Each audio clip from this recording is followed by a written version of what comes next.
आज हम एक ऐसी कहानी की बात करने वाले हैं जो सच में रोंगटे खड़े कर देती है।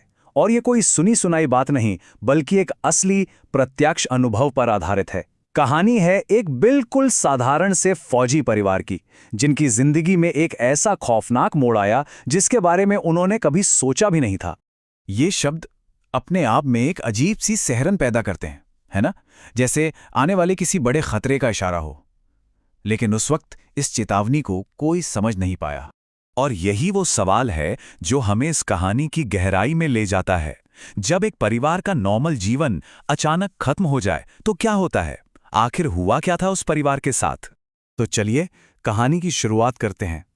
ये शुरू होती है भारत की आर्मी छावनियों से, जिनका खुद का एक बहुत लंबा और कह सकते हैं रहस्यमयी इतिहास रहा है। देखिए, इन छावनियों को ब्रिटिश काल में बनाया गया था। मकसद ये था कि सैनिकों को आम आबादी से थोड़ा अलग रखा जाए। और हमारी जो आज की कहानी है वो बरेली की ही एक ऐसी छावनी के एक पुराने क्वार्टर से जुड़ी है। तो कहानी के जो मुख्य किरदार हैं वो हैं कथावाचक सचिन के मामा, मामी और उनके 6 बच्चे।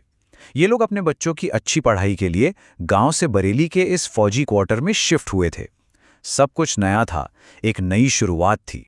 और बस यहीं से इस साधारण परिवार की कहानी में अजीब और परेशान करने वाली घटनाओं का सिलसिला शुरू हो जाता है।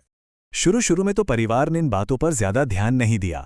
मतलब पहले हीटर में अचानक आग लग गई, फिर सबसे बड़ी बेटी विशाखा को बाथरूम में पानी से जोर का करंट लगा, और फिर मामी को भी रसोई में एक बर्तन से वैसा ही झटका लगा। ये सब उन्हें बस एक इत्तेफाक जैसा लग रहा था। वो परिवार बहुत ही प्रैक्टिकल सोच वाला था।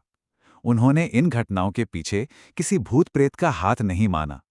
उनका सीधा साधा लॉजिक था, इमारत पुरानी है तो शायद वायरिंग में ही कोई गड़बड़ होगी। लेकिन बहुत जल्द ये साफ हो गया कि ये कोई वायरिंग की खराबी नहीं थी। अब जो घटनाएं होने वाली थीं वो सामान्य हादसों से कहीं ज्यादा डरावनी थीं। वो सीधे सीधे हमले थे। सोचिए, गर्मी की एक आम शाम है, परिवार के बच्चे छत पर ठंडी हवा खाने के लिए बैठे हैं। माहौल एकदम नॉर्मल है, जैसा कि हमारे आपके घरों में होता है। लेकिन ये शांति एक तूफान से पहले की शांति थी। और तभी एक अनदेखी ताकत ने हमला कर दिया।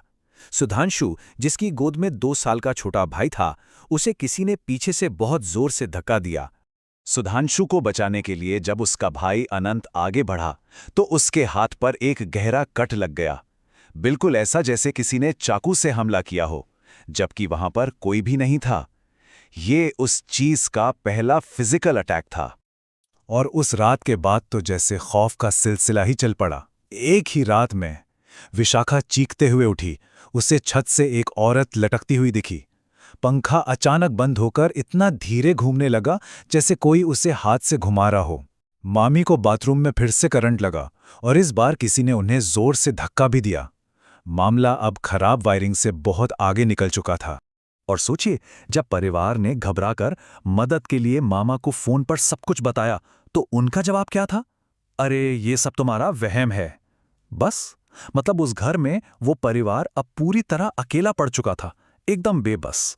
खैर, कुछ दिनों बाद मामा छुट्टी पर आए, और उनकी वापसी के बाद ये कहानी अपने सबसे दर्दनाक और विनाशकारी मोड़ पर पहुंच गई। एक रात घर में लाइट नहीं थी। मामा पानी पीने के लिए रसोई में गए। तभी उन्हें वहां किसी के पायल की आवाज सुनाई दी। उन्हें लगा कि शायद उनकी पत्नी यानी मामी है, तो उन्होंने ऐसे ही पूछ लिया, बड़ी हो क्या? कोई जवाब नहीं आया। और फिर उस घने अंधेरे में सच का सामना करने के लिए उन्होंने कांपते हाथों से माचिस की एक तीली जलाई।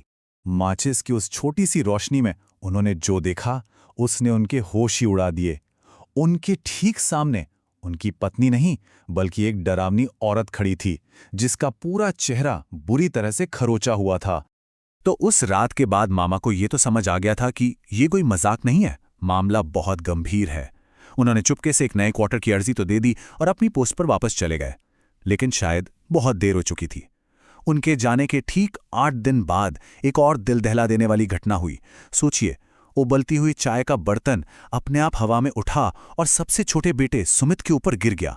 उसे अस्पताल ले जाया गया, जहां एक साधु ने मामी को एक अजीब सी चेतावनी दी, और उस चेतावनी के ठीक 3 दिन बाद सुमित नहीं रहा। इस भयानक हादसे के बाद क्या हुआ उस परिवार का, उस क्वार्टर का, चलिए देखते हैं। अपने बेटे की मौत के बाद वो परिवार फौरन उस क्वार्टर को खाली करके वहां से भाग गया, लेकिन वो साया वहीं का वहीं रहा। कहते हैं उसके बाद जो भी उस क्वार्टर में रहने के लिए आया वो कुछ महीनों से ज्यादा वहां टिक ही नहीं पाया। और आज सालों तक खाली पड़े रहने के बाद वो क्वार्टर अब एक पूरा खंडर बन चुका है, एक वीरान जगह जो अपने अंदर न जाने कितने डरावने राज छिपाए हुए है। कथावाचक सचिन बताते हैं कि कई साल बाद जब वो उस जगह को देखने गए तो उन्हें आज भी ऐसा महसूस हुआ जैसे कोई उस खंडर के अंदर से उन्हें लगातार देख रहा है। एक बहुत भारी, एक नेगेटिव एनर्जी जो आज भी उस जगह पर कायम है। तो ये कहानी अपने पीछे यही सबसे बड़ा सवाल छोड़ जाती है, आखिर इस क्वार्टर में किसकी आत्मा थी और वो उस परिवार से क्या चाहती थी? ये एक ऐसा सवाल है जिसका जवाब आज भी एक रहस्य बना हुआ है।